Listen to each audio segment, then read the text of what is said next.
You're with Joel Spreadborough on ABC Radio, Brisbane and Queensland. Okay, well, how do I start this next subject? I could introduce the topics, or wait, maybe I shouldn't. Maybe I should. No, I won't do it. Actually, yeah, no, I'm going to do it. Procrastination, the act of delaying, putting off, doing something that is 100% the thing that you probably should be doing. Where does it come from? Is it good for you? Can you stop being a procrastinator? I'm very excited. Dr. Jason Wessel is a North Brisbane psychologist with a PhD in procrastination, and I'm so happy to have him here. I reckon he's going to have some fantastic insights. Hello, Jason. Hey, Joel. Absolute pleasure to be here. Mate, it's good to have you. What's your explanation of procrastination? That's complicated. It's probably a good place to start. Usually the definition or the explanation we use is it's an emotion-focused coping strategy. You know, it's the distraction of oneself by other tasks that are less icky, less boring, less stressful, with less pressure. When we're facing something that we really don't want to do, it's uncomfortable. And instead of sitting with that discomfort and pushing through, it can be easier to do something else. You know, procrastinating, cleaning, social media, all sorts of things. Procrastinating, so that's a term is that a common one? No, I think that's why it stands out in my mind. I heard it once and it's hooked me now. Okay. But it still doesn't get me into baking. So. Yeah. Are we born procrastinators? Do we become them over time? There is some evidence for a genetic link. And perhaps more interestingly, there is a negative correlation. So the older you get, the less likely you are to procrastinate. People differ, you know, so between you and I, for example, I'm maybe more likely to procrastinate than you or vice versa. But at the same time, we can get over it. Yeah. We can learn strategies. And perhaps that's why when we get older, we get better at not doing it. That's really interesting. Does everyone have a bit in it? Like, I'm wondering about this because I've got it and I'll go into that in a minute. Does everyone have a little bit of procrastination in them? Why do we do it? Yeah, so we do. The numbers are like 95% of the global population procrastinate, and that seems to transcend culture. Honestly, I can't explain the last 5%. I don't know. I've never met the other 5%, whoever they are. Maybe they lie on surveys. But yeah, we all do it. You know, procrastination, like I said, it's so complex. It's not just about you.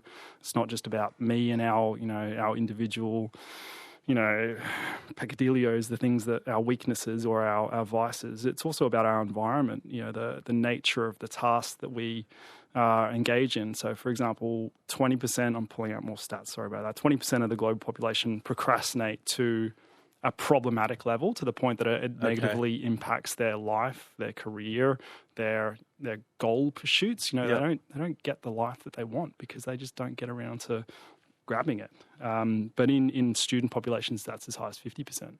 So there seems to be some level of what it is that you are striving for and the makeup of that task. Maybe it's really ambiguous, maybe it's really complicated, maybe it's really confronting, maybe emotionally, lots of different reasons. Procrastination is more of a symptom than a cause, and it can be a symptom of a lot of different problems.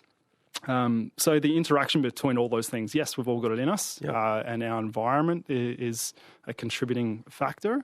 And how our individual tendencies interplay with how our environments change kind of tends to create a picture of our likelihood of how we procrastinate, and also, therefore, what we can do about it. And that's a bit of a, it's a unique solution for every person, because every person's makeup is unique.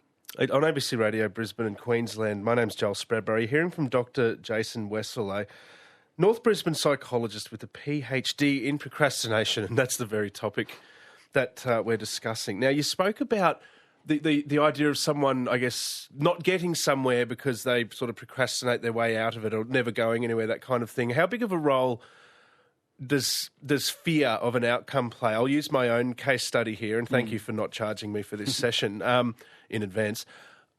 I think I've got a history of doing it where it's things where the outcome might be uncertain or something that I'm not prepared to go with, or I'm going to use like an acting audition for an example of something that I'm just like, I'll never get that. That's not worth, even if I did get that, that'd be terrifying, that kind of thing.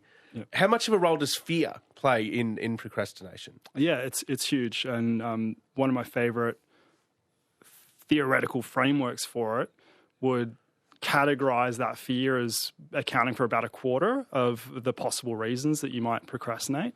The technical term or the label for that theory is called expectancy, which is a bit of a weird name or concept, but it's the idea that we can expect to succeed.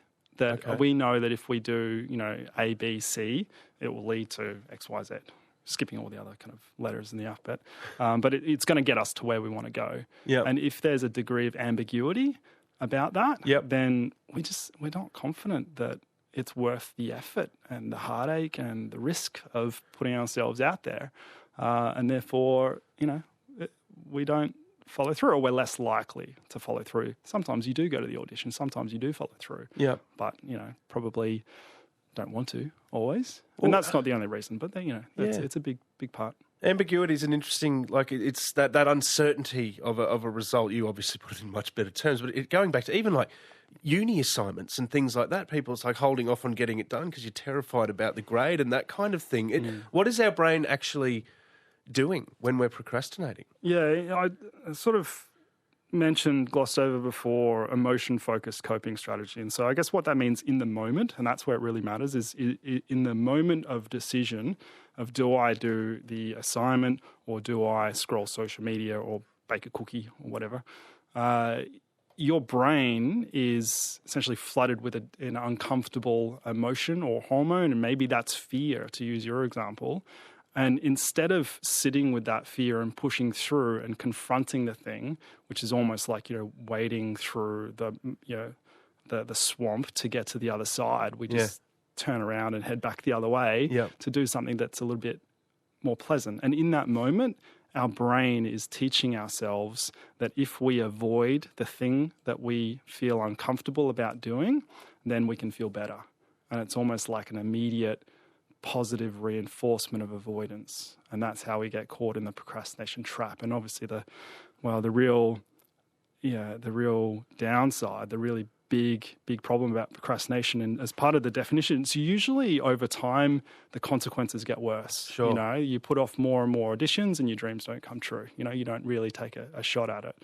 You put off writing the assignment and you pass the deadline and things get so much worse. Yep. And so the problem is that you lean on short-term coping mechanisms to avoid and appease that uncomfortable emotion, but in the meantime it builds up in the background, and that kind of, it amplifies the background fear and background emotion. So the next time you go to confront the thing, it's almost worse, right? Because the stakes are higher, you've got less time. Yep. And the coping mechanisms that you taught yourself is to leave, not to address it and work through it. Yeah. What about when the stakes are decidedly lower?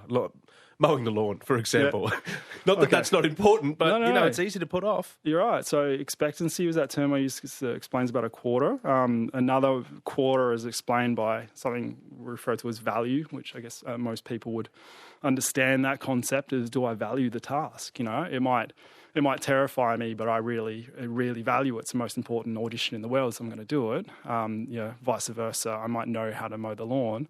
I know that if I start the lawn mower and I push it up and down, the lawn's going to end up shorter, and that's what I want. Yeah. The neighbours won't complain, all that sort of stuff. But do I really value it in the scheme of things? Does it make my life tangibly better? Does it help? Is it a necessary stepping stone to something bigger that I derive really deep meaning from? It doesn't mean that you're not going to do it. It just makes it less likely and more likely, therefore, to put off because it's not perceived as important. In the same broad wheelhouse kind of thing. On ABC Radio Brisbane and Queensland, my name's Joel Spreadborough. Having a chat with Dr. Jason Wessel, a psychologist with a PhD in procrastination. That's what we're talking about. I've read a few of your brilliant concepts, and I'm going to put you on the spot right here because there's one that stood out to me. Looking ahead, can you explain the concept of mental time travel? Yeah, that's my favourite phrase. I'm glad to hear that and procrastinating are your two favourites, right? Sometimes you need to give it a cool name to be more inclined to want to do it because it's a pretty vanilla psychological strategy, but you call it something cool like mental time travel. Like, okay, well, you got I won't me. Put that off. Hook, line and sinker. I value that now. Yeah. I'll do some time travel. Strap me in. It's like I said, it's pretty simple. It's just forecasting your mind. You know, whatever is appropriate. 5 years in the case of mowing the lawn, maybe it's 5 days or 5 weeks, but what does my life look like if I don't do this thing versus what does my life look like if I do this thing? And so, using the lawn mowing example, maybe it's 5 days or, 5 weeks. Maybe the neighbours are aggro at me and, maybe Bill from down the street is going to, accost me around the corner and, maybe I feel a bit of a shame about that. So I'm going to therefore amplify my sense of value, which was the lowest hanging fruit in that sense. You know how to, you had expectancy, you know how to mow the lawn, but you didn't really value it. You can forecast your mind to basically psychologically simulate the consequences and therefore inflate that lower value. And so it's maybe less relevant in the context of a audition, but also somewhat relevant. Yep. While there might be ambiguity, you also think that there's low value because you don't have a lot of confidence that you'll get it, right? Yeah. But then again, fast forward, mentally time travel 5 years from now. What does your life look like if you don't go to this audition? What does it look like if you do? What does it look like if you just as a rule don't go to auditions or as a rule do? Is that the life you do or don't want? And so it's a combination of mental time travel and then mental contrasting of those two alternate realities that can really crystallize the value of something. So this is, I guess it's training our brain out of it in a sense. Is that can we train our brain out of it? Like, does that get too complex to keep up with? No, I don't think so. I think as long as you, the first step in procrastination is to recognize when you're doing it and then to sit with that discomfort a little bit. And so instead of then going to procrastinating, which I don't know, no one does. So one person that I met once did. I will do it for you just so, and I'll let you know. Cookies, it's a please. thing. Chocolate chip? Could you? Done. Yep. Excellent. It's a thing. Yep. Love it. Where was I going with that? Train of thought lost, and now chasing the smell of cookies. Training our brain out of it, and if it Training becomes too, I guess, complex to keep up with some of those strategies. Yeah. So look, if you can identify what you're doing, if you're procrastinating, sit with the discomfort and then go into problem-solving mode as opposed to avoidance mode. Reteach yourself that avoiding to de-escalate the discomfort isn't the only way. And if you sit with it and if you get comfortable with the discomfort and you push through, it actually long-term leads you to more aligned outcomes, ones that really get you to the life that you want, then yes, you effectively learn that there's a better strategy, right? And there is a way to do that mindfully.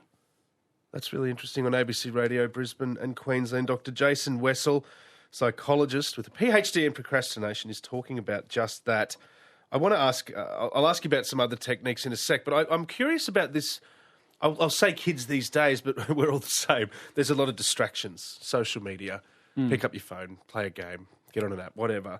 Is procrastination more common in light of this? Yeah, I think the general consensus is absolutely. Yeah. There's not a huge amount of research on it. The scant research that's out there it kind of compares some stuff that was done in the 70s to now. Now we know that about 20% of the global population procrastinate. We know that is established. Yep. There's no real debate in academia about that. In the 70s, it seems like that number was closer to 5%. 5% of people were identified, as it was part of their character, that they are a procrastinator, and now a lot more people do. And so the little piece of comparative research between the 70s and now, plus just how much we know that the environmental availability of distractors impacts our day-to-day procrastination is also well known. If we're talking about what are the kind of quarters of the 4 quarters of things that predict procrastination, impulsivity or the availability of distractors would take up another quarter. Yep. And we know that, like, even when I was in high school, social media, and definitely not on smartphones, that wasn't a thing, but now something like 40% of kids are using smartphones. Kids go to school with tablets and that. They don't have books or anything these days. So that makes me feel really old saying that, but that's just, that's it, isn't it? I don't think about it too much, but yeah. Is there a world that exists where it can actually work positively for us? The social media and the phones, procrastinating. Can delaying be beneficial in any way? Yeah. It can and it can't. I think it really depends on how you spend that time.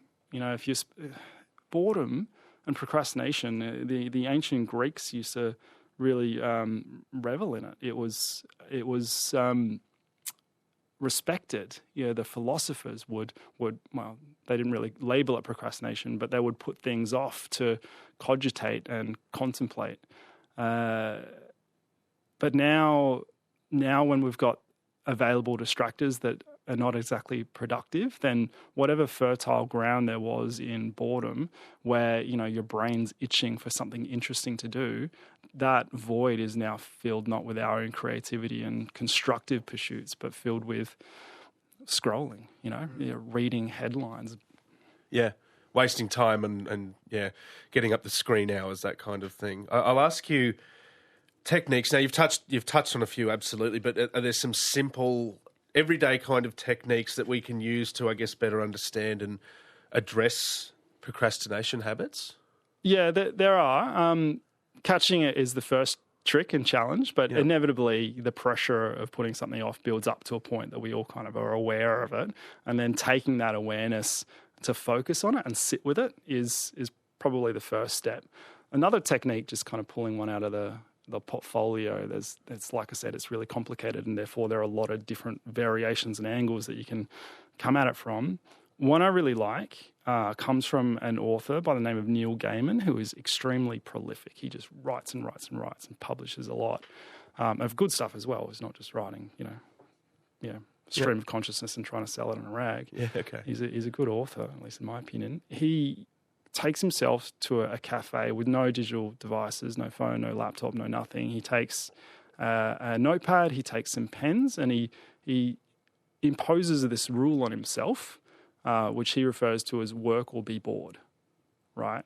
And so he's got nothing else to fill that boredom, but also no pressure on himself to perform like he has to work. He could sit at a cafe all day by himself being bored, and that would be fine. But invariably what happens is that I think I described it before as fertile ground of boredom. Yep. He just ends up writing stories to entertain himself. And before he knows it, there's a chapter forming.